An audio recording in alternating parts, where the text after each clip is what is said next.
Uma boa noite, amigos de Sapiranga. É um grande prazer a gente estar lançando aqui hoje um piloto de um bate-papo entre amigos, o Voo Livre de Ideias. Eu tenho aqui dois convidados, dois companheiros, dois amigos, duas pessoas que eu estimo. Primeiro é Cláudio Porto, um bom vivan, conhecedor de vinhos. O cara posta fotografias nas pescarias sobre lanchas, entende? Um cara que vive bem. Boa noite para a turma aí, Cláudio. Boa noite a todos. É um prazer aí estar com os amigos, com o Mauro Schuch, com o Marcos Hartz e trocar umas ideias aí sobre Sapiranga e sobre nossas vidas aí também.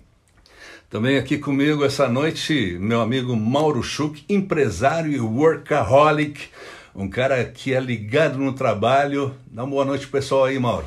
Boa noite Marcos, boa noite Cláudia. É um grande prazer estar aqui. Certamente eu consegui convidar esses dois porque tem um matambre cozinhando ali fora na panela de ferro, tem uma saladinha gostosa e um vinho esperando nós na mesa. E eu sei que o bom para um homem é ter um lugarzinho onde tomar um traguinho de vez em quando, um mercado onde pedir fiado e um açougueiro amigo. O cara preparou, o pessoal lá do Mercado Roma, lá do bairro Centenário, não estão pagando anúncio, mas a gente sempre é bem atendido lá e o Sérgio lá é um companheiro muito legal, preparou um matambre muito legal para a gente hoje. Mas falando em mercadinho de bairro, aí Cláudio Porto, como é que tá a história da Bistec para Sapiranga? Dá um play para nós para a gente poder ter uma ideia de quando é que eles inauguram por aí. Sim, é um grande prazer aí, trouxemos mais uma rede de mercados para Sapiranga, o pessoal aí com um produto diferenciado. De Santa Catarina, a rede Bistec, já estão no Rio Grande do Sul aí através de Torres, agora se instalando no Novo Hamburgo, Sapiranga, Gramado, mais em breve, e logo está em expansão. Atrasou um pouco aí as obras em função das chuvas que tivemos recentemente e acabou complicando um pouco, mas aí para o mês de novembro, máximo dezembro, deve estar com a inauguração, né?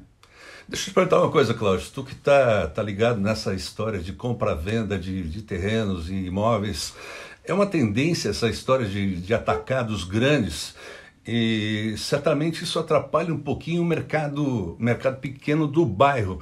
Mas a gente tem aquele atacado na beira da 239, tem um atacado forte também ali no pedágio em Campo Bom, um outro atacado ali em Araricá, na próxima entrada de Araricá, tem aqui no local, na beira do valão, o Atacadão, que tem alguns que estão apelidando de Alagadão. Isso é uma tendência agora, os grandes mercados, as grandes empresas virem para Sapiranga, ou a gente vai continuar na monotonia que vivemos até agora?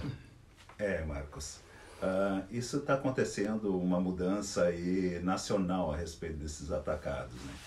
Então, assim, não é só aqui em Sapiranga, está acontecendo em várias cidades, mas Sapiranga agora tem sido um foco, né?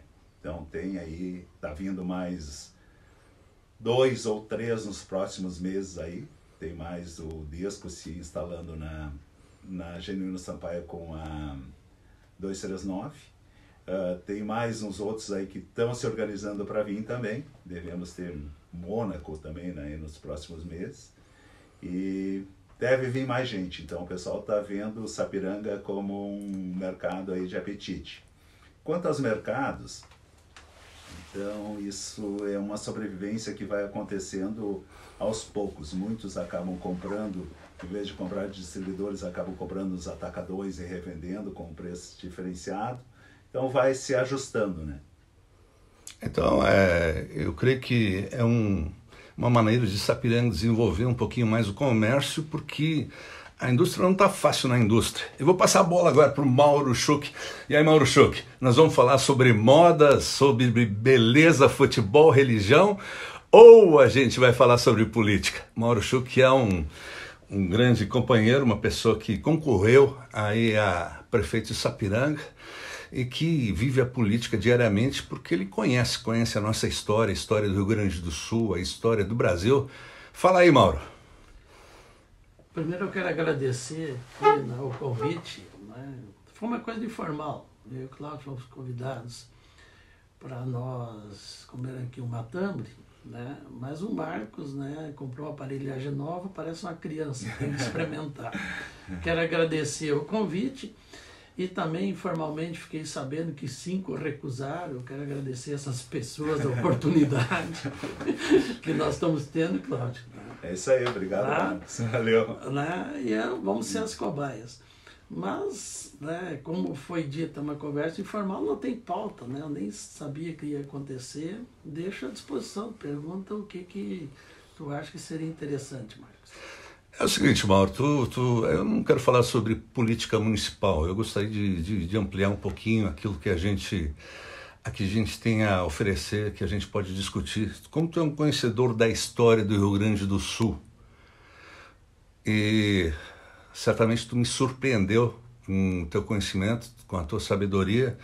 Gostaria então que tu enumerasse alguns gaúchos de sucesso na política, expoentes, digamos, que marcaram seu nome na política gaúcha e na política nacional.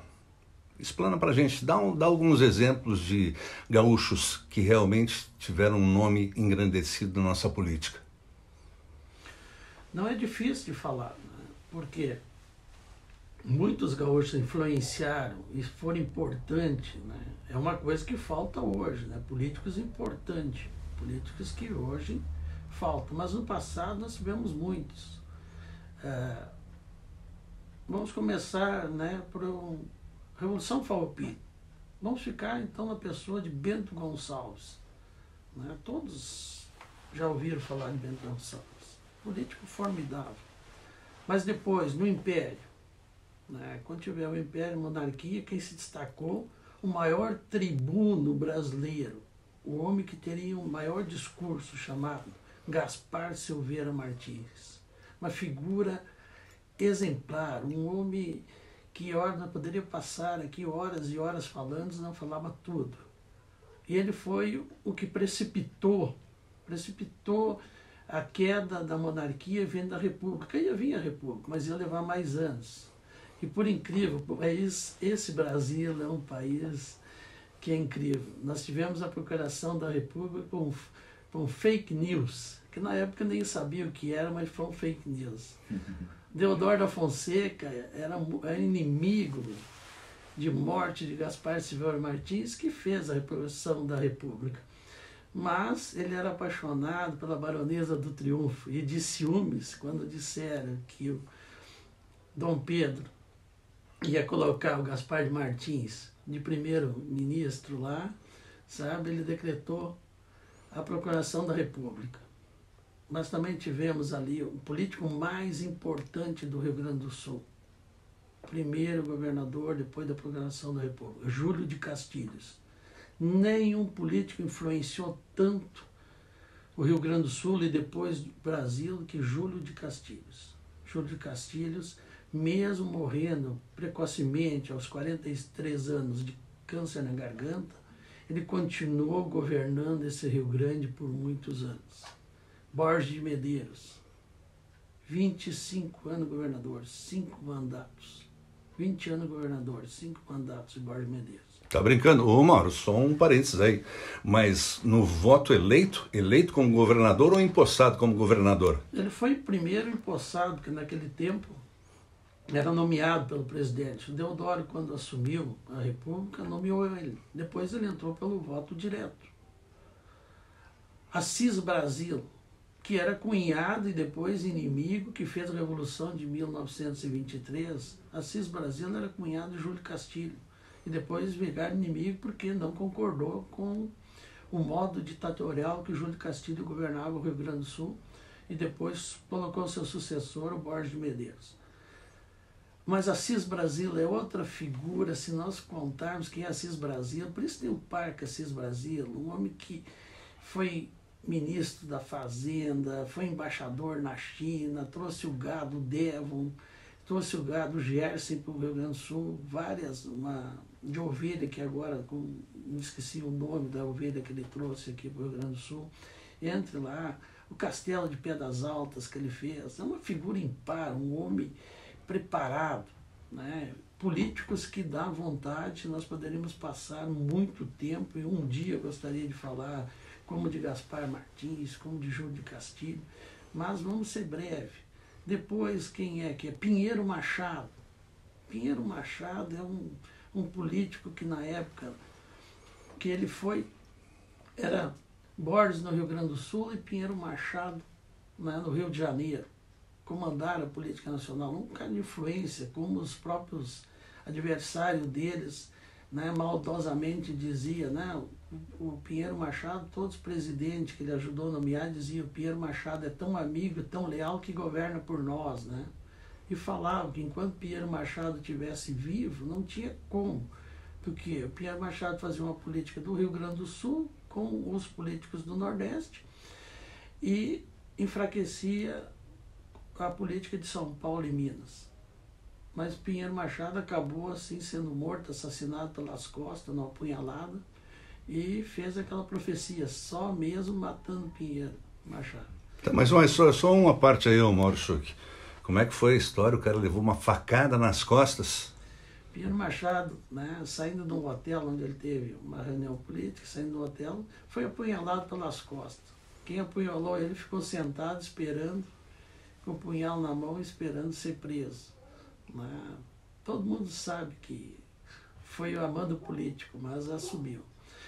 Depois de Pinheiro Machado, vamos fazer, quem é que nós temos lá? Getúlio Vargas. Né? Um político que tem uma expressão nacional, que muitos vão dizer que ele é o maior político, só que ele foi influenciado, como eu disse, por Júlio de Castilhos. O Getúlio Vargas governou esse país, fez a Revolução de 30, ficou até 45. Oswaldo Aranha, o homem que preparou, e depois em 48, Oswaldo Aranha, olha com a figura do Oswaldo Aranha, ele foi o presidente da ONU.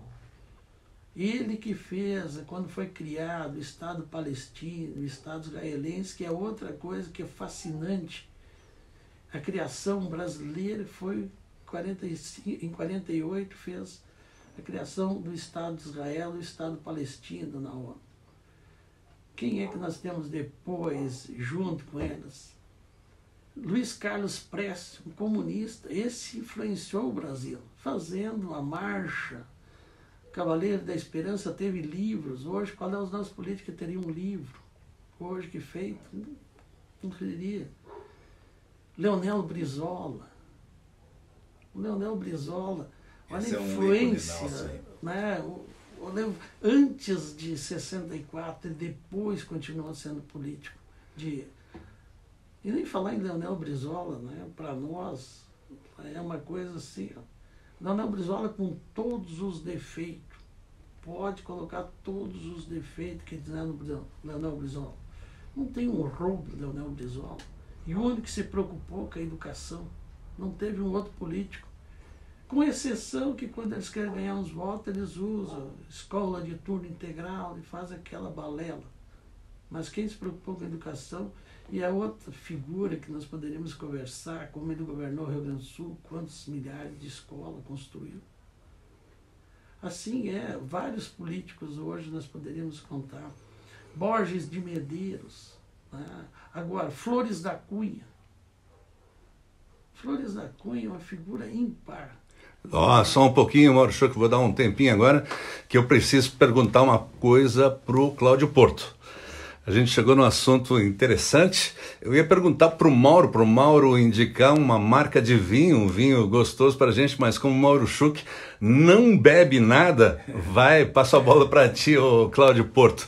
Eu sei que tu gosta muito de vinho, tu até tem uma especiaria que tu gosta de preparar cachaças especiais. Mas como o friozinho chegou, eu gostaria que tu falasse para o pessoal aí, desse uma dica de um bom vinho para que a gente pudesse chegar no supermercado e não errar. Com certeza, com certeza. É hipnotizante a gente ouvir o Mauro conversar sobre história de políticos, né? Mas um vinho numa temperatura que nem hoje não tem... É um conjunto agradável, né? Mas aqui, nós temos bons vinhos aqui no Brasil também, aí temos Miolo, temos Perini, temos Aurora, mas eu ainda sou um pouco mais, sou fã aí dos vinhos chilenos, né? Tipo Conchitoro, Reserva Conchitoro, que daí tem os reservados, tem o Cacilheiro del Diablo. Na Argentina também não podemos deixar que tem bons vinhos aí, Malbec aí também aí da Catena Zapata, Angélica Zapata e outras vinícolas aí de primeira, né? E o legal é que o homem não tá lendo em lugar nenhum, ele conhece vinho realmente.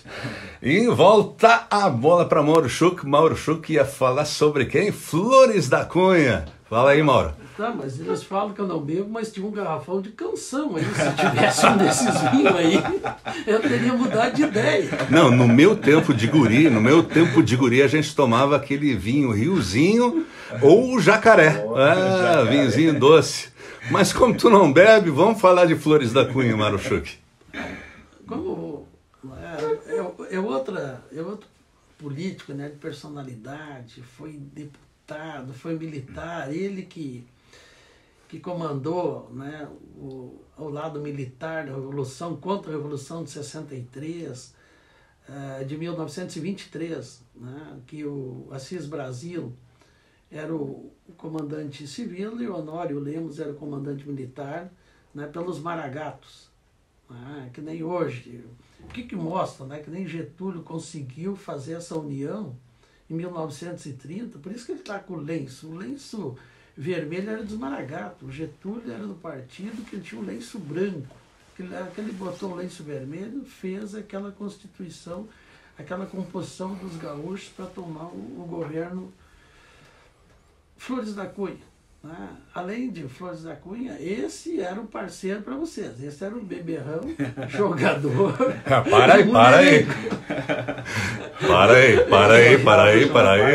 Sou bem casado, Mauro Schuch, minha esposa vai assistir isso aí, não vem com essa. E o Cláudio, com certeza, a Rose também vai assistir. Vai com calma aí, tia. E um turfista, né? Ele gostava muito de jogo. Por isso, né, no final da vida, né, ele foi governador, ele foi presidente da Câmara dos Deputados do Rio de Janeiro, era um estangeiro muito rico, militar, um advogado, né, famoso e tudo, e morreu, né, com uma dificuldade financeira. Um repórter perguntou para o Flores da Cunha: ó, Flores, como é que um homem rico, estancia, com todas essas coisas que eu já citei, no final da vida está atravessando uma dificuldade financeira muito grande, né? Daí o Flores, aquelas tiradas homéricas que ele tinha, ele disse: não, é que o meu problema foi que eu tinha cavalos muito lerdos e as mulheres muito ligeiras.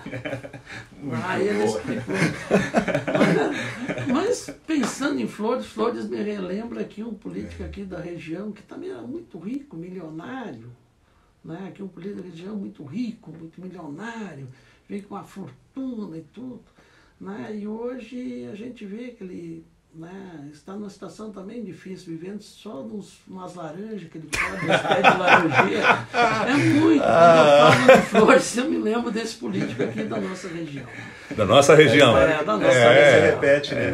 Então, por isso que aconteceu também. Só sobrou uns pés de laranja para esse político, que era muito rico. Né? É uma característica dos nossos políticos, perder tudo e ficar pobre, né? Mas isso... Então, o que fala, né? O que eu vejo assim, ó, né? Eu citei vários nomes de políticos importantes e todos eles tiveram importância. É uma coisa que vai dizer, tá, mas e os gaúchos que não? E tu vai dizer, claro que daí não foram políticos. Né? Costa de Silva, Gás, Almeida, não foram políticos, né? Para fazer. Foram ditadores. Né? Mas essa é uma característica até da ditadura no Brasil. Né? Nos outros lugares nós tivemos ditadores, Pinochet, Salvador, Pinochet lá, Franco, Salazar. Aqui até os nossos ditadores repartiram em 5. Né? Médici, Geisel, Costa de Silva, Castelo Branco, Figueiredo. Né? Nós somos um país peculiar. Mas a política é algo interessante, é fascinante. E os nossos políticos, hoje, eles devem muito aos políticos do passado, com certeza. Tá, mas Mauro Schuch, não sei se tu notou, Cláudio Porto, ele só falou de gente que já morreu. Quer dizer, então, que hoje em dia não tem ninguém de quem a gente possa se orgulhar? Ou fica para outra oportunidade? Não é que não tem ninguém que se possa se orgulhar, mas também é muito melhor falar dos que já estão mortos, que não processa a gente. Né? É muito boa. Eu vou fazer um pedido pessoal aí, a gente não aceita Pix e também, por favor, não envie críticas para a gente. Já estamos com 20 minutos de transmissão, eu acho que hoje deu. Cláudio Porto, seu boa noite, pessoal. Só agradecer, é muito legal isso aí. A gente ter a oportunidade de trocar umas ideias com os amigos e poder aprender, né? Porque todos precisamos aprender a cada dia e nada melhor do que a gente ver os bons exemplos, né? Obrigado, Mauro, obrigado, Marcos, muito bom, espaço bacana, estamos prontos para outra. Mauro Schuch, a palavra final. A palavra final, né, Marcos, é para também, né, o Marcos está fazendo isso aqui para fazer uma promoção, né, do evento que ele está fazendo agora, né, um curso de violão. O Marcos, vai lá. O Marcos está realizando um curso de violão, né, exclusivamente para colorados, né, exclusivamente para colorados, porque não pode tocar flauta. Né? O Cláudio, inclusive, pena que eu não posso mostrar o violão que ele trouxe junto, é o primeiro aluno. Eu né, não vou participar do curso de violão porque eu nunca gostei de tocar flauta em gremista, então não é necessário. Mas o Cláudio é o primeiro e está aberto. Depois, fora do ar, o Marcos vai dar o telefone e os custos. Esse é o objetivo dessa transmissão, né? Esse dinheirinho que vai entrar para ele. Muito obrigado pela oportunidade. Tá certo, Mauro Schuch. Mauro Schuch vai voltar aqui uma próxima vez para contar piadas pra gente. Amigos de Sapiranga, foi um prazer ter estado com vocês nesse piloto que a gente está fazendo a partir de hoje. Com a graça de Deus, é muito bom estar entre amigos. Eu estou aqui nessa noite entre amigos. Gostaria de lembrar a todos que nessa semana fazem 149 anos da morte de Genuíno Sampaio. Tem a história da estátua que foi decapitada. Na próxima semana, 2 de agosto, também fazem 149 anos do massacre de Jacobina, Maurer e dos Muckers. Parte da nossa história, a história de Sapiranga, que vale a pena relembrar. Muito obrigado por vocês que estão nos assistindo durante essa semana e até uma próxima oportunidade. Muito obrigado por todos, um beijo, tchau, tchau e fiquem com Deus. Boa noite. Boa noite.